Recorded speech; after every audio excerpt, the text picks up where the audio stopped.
Well, it's a beautiful evening, so I'm going to give you a quick tour around the allotment plot because Debbie's busy planting on her plot. We'll do a video of Debbie's plot as well sometime next week perhaps. So I'm going to start outside and then we'll come back and look at the polytunnel. I'm very happy with the polytunnel this year. It's kind of the most ordered it's ever been at the end of spring, and I'm hoping that it stays ordered all the way through summer because I'm looking for a relaxed summer this year. Last year it was a bit busy, not just in gardening terms, but in life in general. So this year's a rest year. So the plot's looking pretty good where you can see it. It's mostly under the nets at the moment. But yeah, I've got beetroot here with salad onions interplanted. Salad onions are a little bit overpowered, but that just means loads of greens, really tender greens as well. And this is my furthest on beetroot bed, apart from the ones in the polytunnel.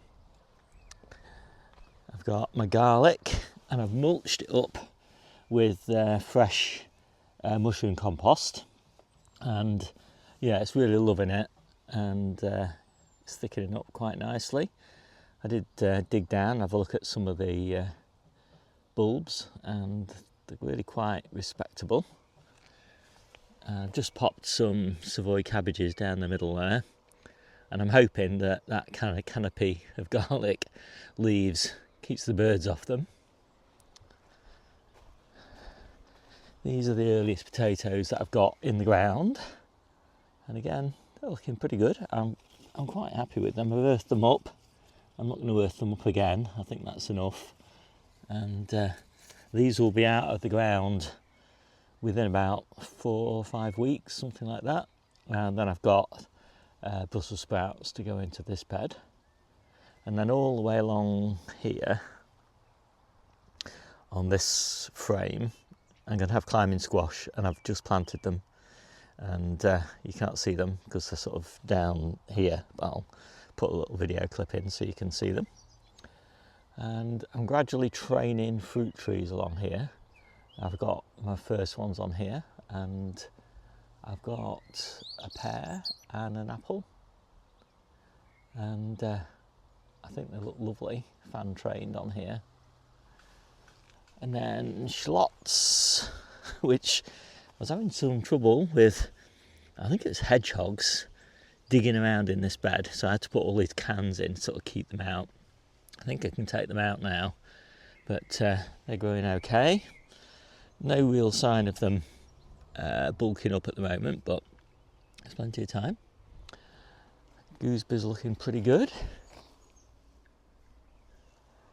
And raspberries, oh, the first bit of colour on those raspberries. These are kind of volunteer raspberries from next door, but I like raspberries, so I've left them. But yeah, I'm pretty pleased so far with these. Normally get a sawfly arriving pretty soon, so I need to keep an eye out for that. And then, let's just go around the outside. So down here, underneath here, I've got all of my beetroot, next succession of beetroot, and I've interplanted it with parsnips. So I'm hoping, I've never used that interplant before, but I'm hoping it works okay. The parsnips are quite a bit behind the beetroot, and that's the way I want it, provided the beetroot don't overpower them. And I think there's a good chance that the parsnips will just manage it, fingers crossed, because I want the beetroot as big as possible. But then, as I say, I want the parsnips to just sort of grow up through the gaps. And then here I've got the red cabbages for autumn and winter. I've not actually looked inside this bed, so I'm going to have a quick peek, see what it looks like. Yeah, that's not looking too bad at all, actually. I want to take this net off and give it all a bit of a weed soon, but right now it's not much of a problem. And then in here, yet another net. This one I sowed only last week, and it's carrots. And there are a few carrots. There's just evidence that a couple of them have come up so far, but At the moment, germination's not great. I'm hopeful though, because I did do a germination test before I put them in, and it was about 80%, something, 85%, something like that. And then there's my kind of wild elephant garlic bed, and I've got a new little Williams pear tree there.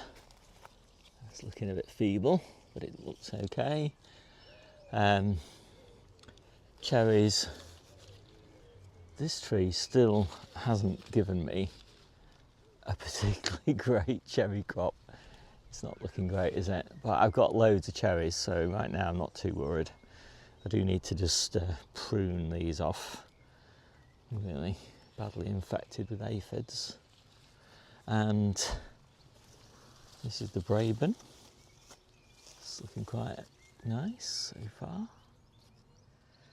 And I've got a few blueberries, quite young bushes, so not particularly heavy crop right now. Actually, we'll just scoot over here.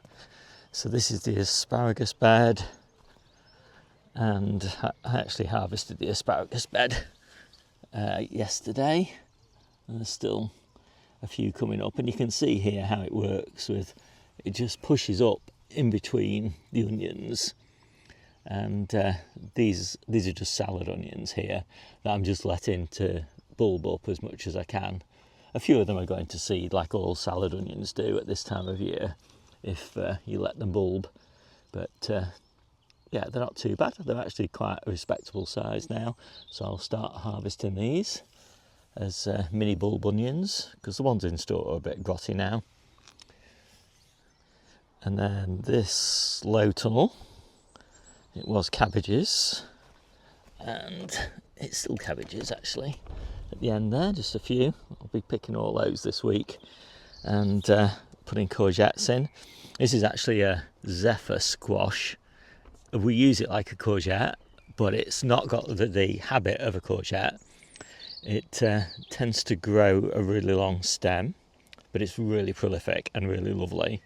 So I've put the pot here so that it can kind of grow in this direction and use all this space. I'll have another one going in there.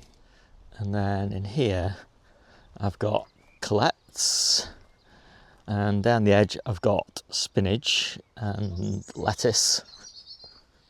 I'll just open that up as well and have a look inside. Well, colettes are just the prettiest. I really love them. That really bold purple stem, and yeah, nice little lettuces as well going down the edges. Can't really see them very well. And these are tubs of potatoes that are ready for harvest. These are tubs of potatoes that will be ready for harvest in a couple of weeks' time. And this is my little seating area. And I've got the mange two peas and the sugar snap peas and the broad beans. Actually, these broad beans are starting to come ready now. I've got some further on broad beans though, but anyway, yeah, they're looking quite lush. And then I've got raspberries at the end here, just behind the chair. And then these are the next batch of potatoes, which are pretty much ready for harvest now. Certainly the ones at the end there, which are first earlies. And more onions. And these are looking really nice. I'm really happy with these. So these are essentially ready for harvest now. And the wind's kindly pushed the necks over for me. I'll just finish the job off later on. And then again, I've got some more of those big salad onions that we will be using as bulbing onions. And as I say, some of them, yeah, they're quite a respectable size really. I'm quite happy with that. Right, so these mighty plants here are the summer red cabbages. So these are the ones that I started back in September. And I can't really open this bed up at the moment because it's difficult to close, but yeah, I mean, they're looking really great, starting to heart up really nicely. And so these will be ready not long after those cabbages that I just showed you are finished. But we've got another batch of cabbages back at home that'll just sort of fill the gap between these being ready. I normally get these ready really about the beginning of July, and then they last us through well into autumn when that next bed is ready, the one that was down there. And then I'll just open this up. So this is one of 3 pepper beds on the allotment, and they're actually looking really quite nice. Just put the stakes in today actually. So some of them have got fruits on, but I'm not really in a rush for fruits because the ones back at home in the greenhouse, they're well on. They're just starting to ripen now. And so I'm hoping pick the greenhouse ones in June and early July, then these should be ready mid-July and all the way through until October. And I've got 2 more beds of peppers. Here's one of them. Oh.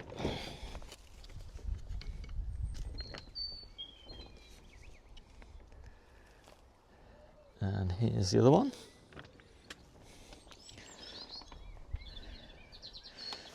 All different varieties.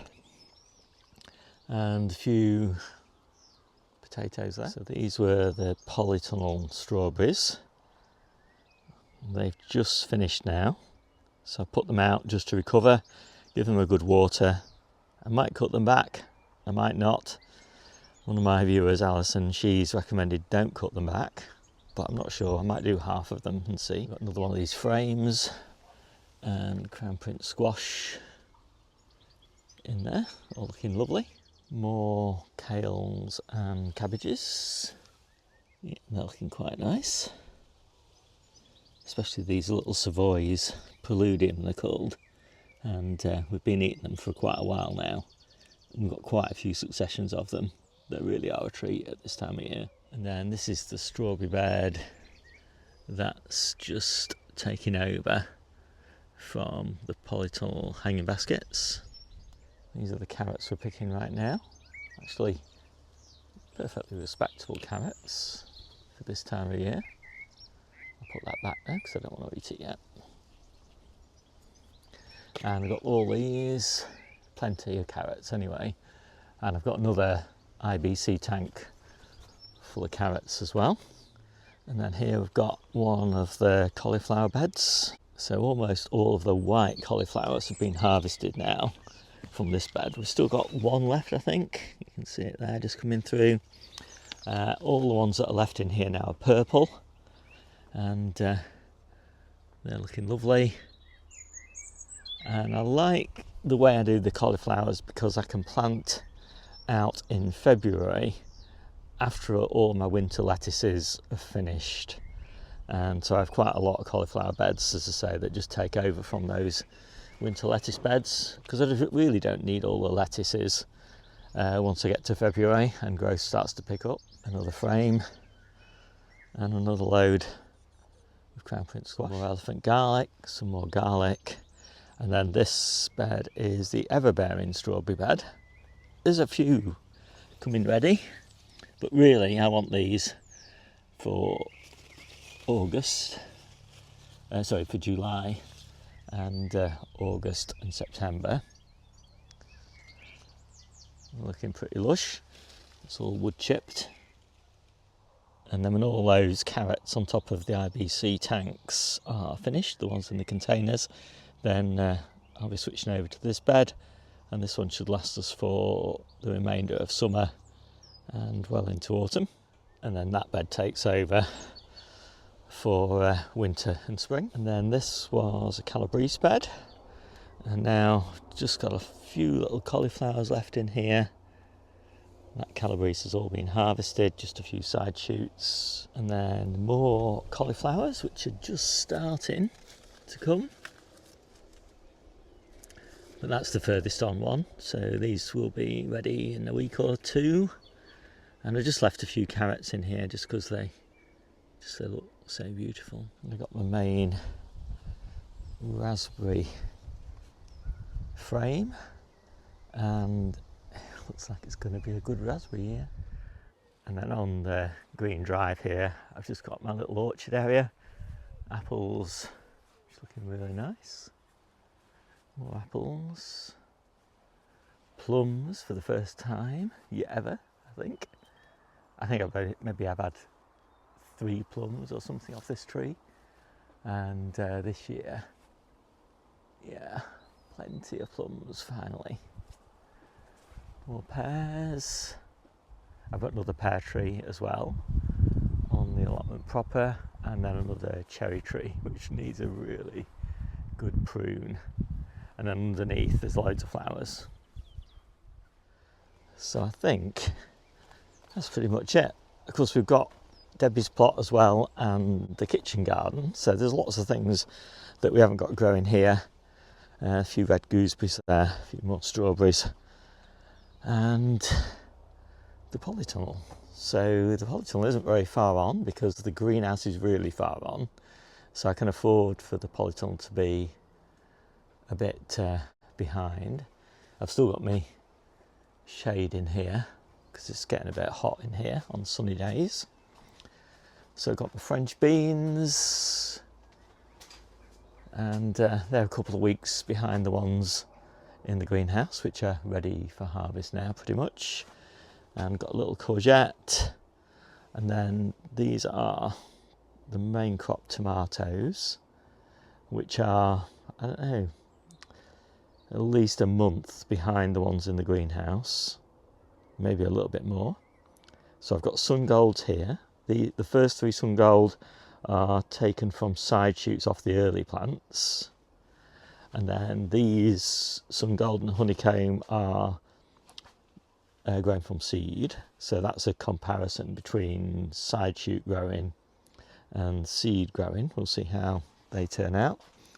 And then these are Nagina, also known as crimson plum, and they're all looking really nice. And then I've got Barry's Crazy Cherry, I think. It's a yellow one, very prolific. And what's that one? Black Moon, which is a really interesting, well, not surprisingly, black sort of coloured or sort of deep red coloured tomato. And then I've got my champagne, watermelon, and the Minnesota midgets. And I actually forgot to say that where all those cauliflowers are and all that calabrese and everything in those low tunnels and deep coal frames, that's where all the melons are going. So I've got loads more melons to go out. I've got a few here that I've brought ready, and I've got a few more left in the greenhouse, but I'm really happy with the condition of those. And I've got some courgettes to go out and a few more crown prince and things like that. These are cuttings from my perennial kale plants. These are the cucumbers. There's one there and there's another one down there. And they grow under the trestle tables, but they actually grow up here and then go up into the roof. And we've got some celery in here that's been eaten really badly by beetleaf miner. And got some more celery there that's a lot further on. And in fact that is ready to harvest now. But I don't harvest the whole heads. I just take individual stems. So as you can see, that stem, that's ready for harvest now. It'll be nice in salads. And then these are the early beets. Good size. Quite happy with these. These will last us about I don't know, 6 weeks or so, and by then the ones outside should be ready. And then I think finally we've just got the tomatoes in here. These are the early ones, came from the greenhouse. Good crop on these, really happy with them. And quite a bit of colour coming on them now, so it won't be long before these are ready. I should think a couple of weeks. The ones in the greenhouse are ready now. We just started to harvest the first few of them, but we're not in tomato abundance yet. We're in cucumber abundance, courgette abundance, bean abundance, pea abundance. Yeah, plenty of fruits, but not yet tomatoes. But as I say, these plants are all looking nice. So if you want to know more about the way that I garden, do look down in the description below. You'll find a link to my free newsletter and my ebook and all my other resources. So my name's Steve, and I'll see you soon.